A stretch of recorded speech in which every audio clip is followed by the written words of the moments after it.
اعوذ باللہ من الشیطان الرجیم بسم اللہ الرحمن الرحیم للہ ملک السماوات والارض یخلق ما یشاء یہب لمن یشاء اناثا ویہب لمن یشاء الذکور وقال النبی صلی اللہ علیہ وسلم لا ایمان لمن لا امانۃ لہ ولا دین لمن لا عہد لہ صدق اللہ مولانا العظیم وصدق رسولہ النبی الکریم۔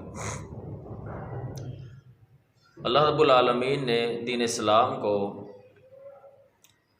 تمام لوگوں کے لیے ضابطہ حیات بنایا ہے، اور یہ ایک ایسا دین، ایسا اسلام ہے جس میں اللہ رب العالمین نے سب کے حقوق کا خیال رکھا ہے۔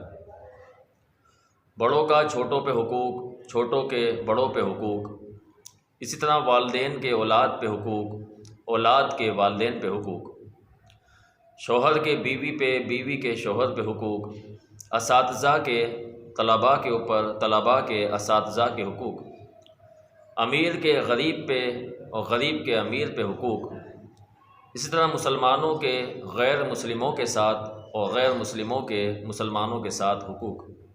گویا کہ اللہ رب العالمین نے ہر ایک کے حقوق کا بہت ہی اچھے طریقے سے خیال رکھا۔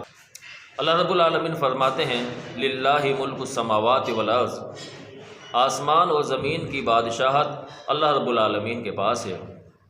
یخلق ما یشاء، وہ اللہ رب العالمین بادشاہ ہے، جسے جو چاہے دے، جسے جو چاہے تخلیق کرے، اس کے پیدا کرنے میں کوئی اس کا شریک نہیں ہے۔ یخلق ما یشاء، جو چاہتا ہے پیدا فرماتا ہے۔ یہب لمن یشاء اناثا، وہ جسے چاہتا ہے اللہ رب العالمین بیٹیاں عطا فرماتا ہے۔ وَيَهْبُ لِمَن يَشَاءُ الذُّكُورَ، اور جسے چاہتا ہے اللہ رب العالمین بیٹے عطا فرماتا ہے۔ نبی علیہ السلام نے بیٹیوں کے حقوق کا بطور واضح طور پہ بیان فرمایا۔ کئی احادیث مبارکہ میں نبی علیہ السلام نے اولاد کے حقوق، بیٹیوں کے حقوق، بچوں کے حقوق کے اوپر زور دی ہے۔ نبی علیہ السلام چھوٹوں کے ساتھ بڑی شفقت کے ساتھ پیش آتے، اولاد کے ساتھ بڑی شفقت سے پیش آنے کا حکم دیتے۔ پیارے پیغمبر علیہ السلام کی حدیث ہے ارحم من فی الارض یرحمکم من فی السماء، تم زمین والوں پہ رحم کرو، آسمان والا تم پہ رحم فرمائے گا۔ ایک مجلس میں نبی علیہ السلام نے بیٹیوں کے حقوق بیان فرماتے ہوئے ان کی فضیلت بیان فرمائی۔ آپ علیہ السلام نے فرمایا کہ جس کی 3 بیٹیاں ہوں اور وہ ان کی اچھی تعلیم کرے، اچھی تربیت کرے، اچھی طرح پرورش کرے، انہیں اچھا کھلائے، اچھا پلائے، اور پھر بالغ ہونے کے بعد ان کا نکاح کر دے، تو اللہ رب العالمین اسے یہ اعزاز عطا فرمائیں گے کہ وہ میرے ساتھ جنتوں میں ہوگا۔ صحابہ کرام بڑے خوش ہوئے۔ آپ علیہ السلام سے سوال کیا کہ اللہ کے نبی جی، اگر کسی کی 2 بیٹیاں ہوں ان کے بارے میں کیا خیال ہے؟ آپ علیہ السلام نے فرمایا کہ کسی کی 2 بیٹیاں ہوں، وہ بھی ان کی اچھی تعلیم کرے، تربیت کرے، اچھی پرورش کرے، وہ میرے ساتھ جنتوں میں ہوگا۔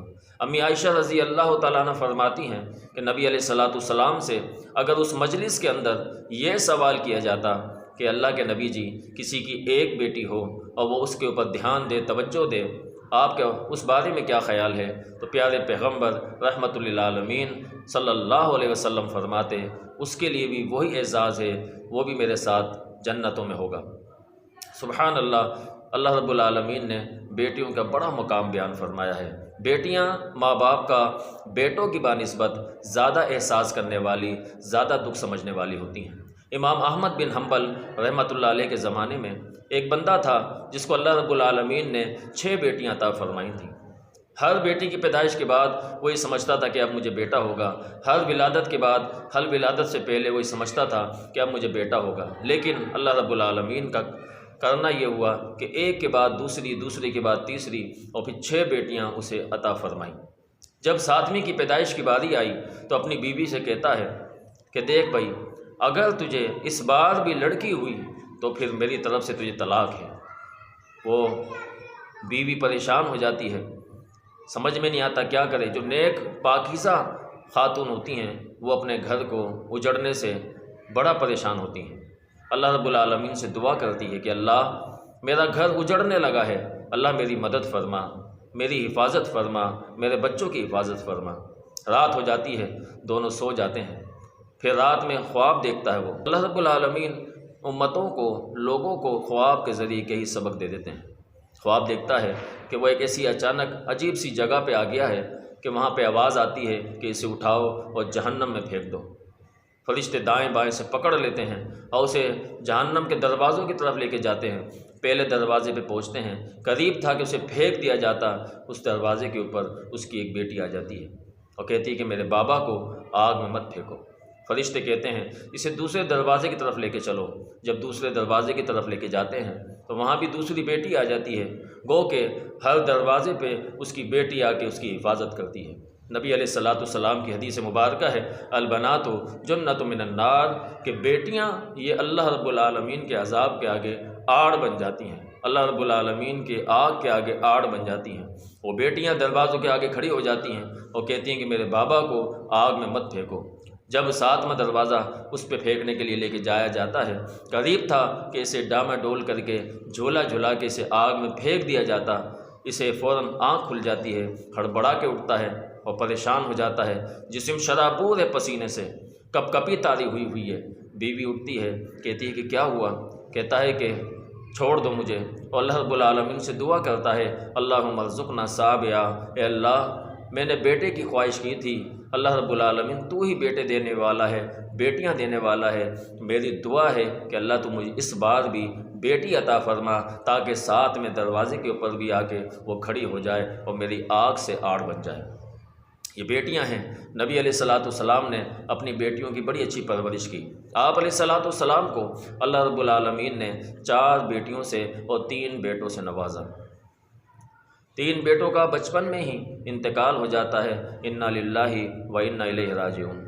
اسی طرح سیدہ زینب رضی اللہ تعالیٰ عنہ آپ کی بڑی صاحبزادی ہیں، سیدہ رقیہ رضی اللہ تعالیٰ عنہ آپ کی دوسری صاحبزادی ہیں، سیدہ ام کلثوم رضی اللہ تعالیٰ عنہ آپ کی تیسری صاحبزادی ہیں، سیدہ فاطمہ رضی اللہ تعالیٰ عنہ آپ کی چوتھی صاحبزادی ہیں۔ نبی علیہ السلام کی حیاتی میں 3 بیٹیوں کا انتقال ہو جاتا ہے، گویا کہ 3 بیٹیاں اور 3 بیٹوں کے جنازے نبی علیہ السلام نے فرمائے۔ اس باپ پہ کیا گزرتی ہوگی جس کے سامنے اس کی اولاد انتقال کر جائے اور وہ اس کا جنازہ پڑھے، تدفین کرے۔ بالآخر نبی علیہ السلام نے صبر کیا، اللہ رب العالمین سے اجر کی امید کی۔ اجر اللہ رب العالمین عطا کرنے والے ہیں۔ جب ایمان والوں پہ کوئی مصیبت آتی ہے، پریشانی آتی ہے، الذین اذا اصابتہم مصیبہ قالوا انا للہ و انا الیہ راجعون، تو وہ اللہ رب العالمین کے سامنے کوئی شکوہ، کوئی شکایت نہیں رکھتے، کوئی سی بات نہیں کرتے جس سے اللہ رب العالمین ناراض ہو جائے، بلکہ وہ یہ کہتے ہیں ہم اللہ کے ہیں، اللہ ہی کی طرف لوٹ کے جانے والے ہیں۔ نبی علیہ السلام نے چھوٹی بیٹی سیدہ فاطمہ رضی اللہ تعالیٰ عنہ کا جب نکاح کا ارادہ کیا، جب آپ بالغ ہو گئیں تو آپ پریشانی کی کیفیت میں آ گئے۔ جو نیک باپ ہوتا ہے، ذمہ دار باپ ہوتا ہے، وہ اپنے بچوں کے لیے بڑا پریشان ہوتا ہے کہ وقت پہ انہیں وہ چیز عطا کر دی جائے۔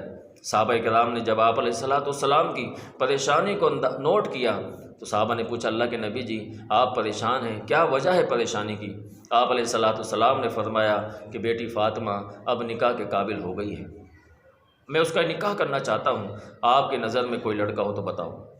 صحابہ کرام، کبار صحابہ کرام وہاں پہ تشریف فرما تھے، سب نے ایک ہی مشورہ دیا کہ ہماری نگاہ میں حضرت علی رضی اللہ تعالیٰ عنہ جیسا لڑکا نہیں ہے، آپ علیہ السلام اس سے اپنی بیٹی فاطمہ کا نکاح کر دیجئے۔ آپ علیہ السلام نے اپنی بیٹی فاطمہ رضی اللہ تعالیٰ عنہ کا سیدنا علی رضی اللہ تعالیٰ عنہ سے نکاح فرما دیا۔ جب رخصتی کی باری آئی، اللہ اکبر، وہاں پہ مائیں ہوتی ہیں، مائیں بدا کرتی ہیں، مائیں جدا کرتی ہیں، بچیاں ماؤں سے لپٹ جاتی ہیں، لیکن فاطمہ رضی اللہ تعالیٰ عنہ کی والدہ ماجدہ سیدہ ختیجہ رضی اللہ تعالیٰ عنہ انتقال کر چکی تھیں، وہ دنیا سے جا چکی تھیں، دنیا سے چلی گئی تھیں۔ آج ان کے سامنے کوئی ماں نہیں ہے جس کے سامنے وہ بیٹھے اور ان کے ساتھ چمٹ کے روئیں۔ ام سلمہ رضی اللہ تعالیٰ عنہ آپ علیہ السلام کے سامنے موجود ہیں، فرماتی ہیں کہ ختیجہ رضی اللہ تعالیٰ عنہ جب ہوتیں تو اپنی بیٹی کی بدائی فرماتی، اپنی بیٹی کو رخصت فرماتی۔ یہ سن کے نبی علیہ السلام کی آنکھوں سے بھی آنسو جاری ساری ہو گئے۔ سیدہ فاطمہ رضی اللہ تعالیٰ عنہ بھی زار و کتار رونے لگ جاتی ہیں۔ نبی علیہ السلام آگے بڑھتے ہیں، اپنی بیٹی سیدہ فاطمہ رضی اللہ تعالیٰ عنہ کو اپنے کلیجے سے لگاتے ہیں، اپنے سینے سے لگاتے ہیں، دعائیں دیتے ہیں کہ میں نے اپنی بیٹی فاطمہ کو باپ بن کے بھی پالا ہے، ماں بن کے بھی پالا ہے۔ میں اس کو باپ کی بھی محبت دی ہے، ماں کی بھی محبت دی ہے، اور میں اسے آج اللہ کے سپرد کرتا ہوں۔ یہ باپ کی ذمہ داریاں ہوتی ہیں۔ جب بیٹی فاطمہ رضی اللہ تعالیٰ عنہ اپنے گھر سے جدا ہو جاتی ہیں، چلی جاتی ہیں، اور پھر اپنے سیدنا علی رضی اللہ تعالیٰ عنہ کے گھر نبی علیہ السلام کے پاس جب ملنے کے لیے سیدہ فاطمہ رضی اللہ تعالیٰ عنہ تشریف لاتی، نبی علیہ السلام اٹھتے، کھڑے ہوتے اور آگے بڑھ کے اپنی بیٹی کو گلے لگاتے، اس کی پیشانی پہ بوسہ دیتے۔ یہ اچھے والد کا کردار ہوا کرتا ہے۔ اسی طرح سیدہ فاطمہ رضی اللہ تعالیٰ عنہ جب نبی علیہ السلام ان سے ملنے کے لیے ان کے گھر جاتے تو سیدہ فاطمہ رضی اللہ تعالیٰ عنہ بھی آگے بڑھ کے پرجوش انداز سے اپنے والد کا استقبال کرتی اور اپنی جگہ پہ لا کے بٹھاتی۔ اللہ رب العالمین نے قرآن میں فرمایا، یا ایھا الذین آمنوا قوا انفسکم واہلیکم نارا، اے ایمان والو اپنے آپ کو، اپنی اولاد کو، اپنے اہل خانہ کو جہنم کی آگ سے بچا لو۔ ہمیں بھی اس بات پہ توجہ دینی چاہیے کہ ہم اپنے آپ کی بھی اصلاح کریں، اپنی اولاد کی بھی اصلاح کریں، اپنے اہل و عیال کی بھی اصلاح کریں۔